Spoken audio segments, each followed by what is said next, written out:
கரூர் சூழ்ச்சியை உருவாக்குனாங்க, திட்டம் போட்டு உருவாக்குனாங்க. ஒரு துறையில ஒரு இடத்துல ஒரு அமைச்சர் காசு வாங்கிட்டாங்க. சொல்லுங்க பாப்போம் திரு மு க ஸ்டாலின் அவர்களே. அப்ப ஒரு மாற்றம் உருவாகிட்டு இருக்கு தமிழ்நாட்டுல.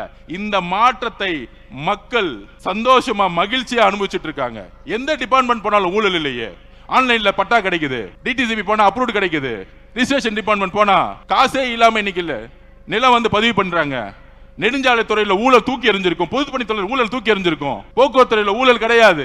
அப்ப மக்கள் மகிழ்ச்சியா ஆவற நேரத்துல ஒரு சூழ்ச்சி செஞ்சு இந்த மாதிரி செந்தில் பாலாஜி அவர்கள் இந்த மாதிரி பழைய அமைச்சர்கள்ட்ட எல்லாம் காசு 10,000 கோடி 20,000 கோடி இருக்கு, விலைக்கு வாங்கி ஆட்சியை கவுக்க முடியுமான்னு பாக்குறாங்க.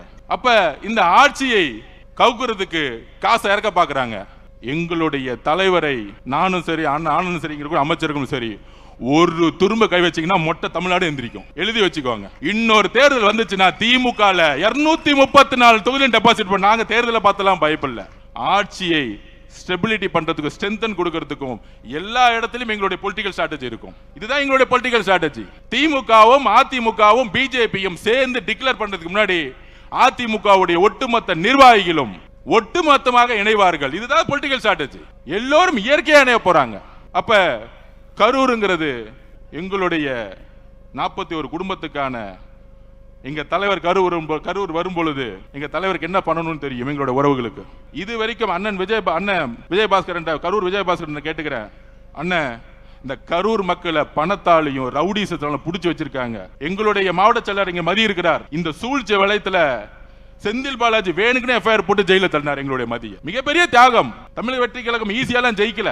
கரூர் சூழ்ச்சியை உருவாக்குனாங்க, திட்டம் போட்டு உருவாக்குனாங்க, திட்டம் போட்டு ஸ்டாம்பேட் ஆகணும் உருவாக்குனாங்க கரூர் காவல்துறை வச்சு. கடைசி 15 நாள்ல ஏன் எங்களுடைய தலைவர் எல்லா ஊருக்கும் போகணும்னு தெரியுமா? உங்களுக்கு உண்மையை சொல்றேன், எந்த இடத்துல காவல்துறை சப்போர்ட் இருக்கோ அங்க மட்டும்தான் பிரச்சாரம் போக முடிஞ்சிச்சு. திருப்பூர்ல போகும்போது காவல்துறை சப்போர்ட் இல்ல, திடீர்னு எல்லாரும் கிளம்பிட்டாங்க. ஏன்னா கோயம்புத்தூர் மாவட்ட பொறுப்பாளர் திரு செந்தில் பாலாஜி திருப்பியும் அங்க இருக்க காவல்துறை அழுத்தம் கொடுத்து அவர் திருப்பூர் போகும்போது போலீஸ் எல்லாம் விலகிருங்க, 10 லட்சம் பேர் திருப்பி மக்கள் கூடட்டும், திருப்பி அவங்க இடிச்சுக்கிட்டு திருப்பி ஸ்டாம்பிட் ஆகட்டும், இப்படி ஒரு சூழ்ச்சி. அதனாலதான் கடலூர் கேன்சல் பண்ணப்பட்டது, கிருஷ்ணகிரி கேன்சல் பண்ணப்பட்டது. சோ திமுக ஆட்சியில் இருக்கிற வரைக்கும் ஒரு இயற்கையாகவே ஒரு ஸ்டாம்பிட் உருவாகட்டும், காவல்துறை எதுவும் சப்போர்ட் பண்ணக்கூடாது, ஒரு எஸ்ஓபி போடட்டும். அதனாலதான் 14 ஊருக்கு பிளான் பண்ணதை எங்களுடைய தலைவரால போக முடியாத சிச்சுவேஷன்.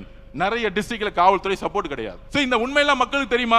தெரிய வைக்கணும். ஆட்சியில் இருக்கும்போது காவல்துறை எஸ்பியா இருக்கும் பொழுது யாரெல்லாம் 2000 போலீஸ்க்கு பர்மிஷன் கொடுக்கறேன்னு சொல்லிட்டு தலைவர் போகும்போது எல்லாரும் விலகி போயிடுவாங்க போலீஸ். கடைசியில் ஒரு 10 லட்சம் மக்கள் நிற்கும் போது ஏதாச்சும் ஒரு திருப்பியும் வந்து பிரச்சனை ஆச்சுன்னா திருப்பியும் பழிய தூக்கி எங்களோட தலைவர் மேல போட்டுருவோம். இந்த கேவலமான அரசியலை செய்து திமுக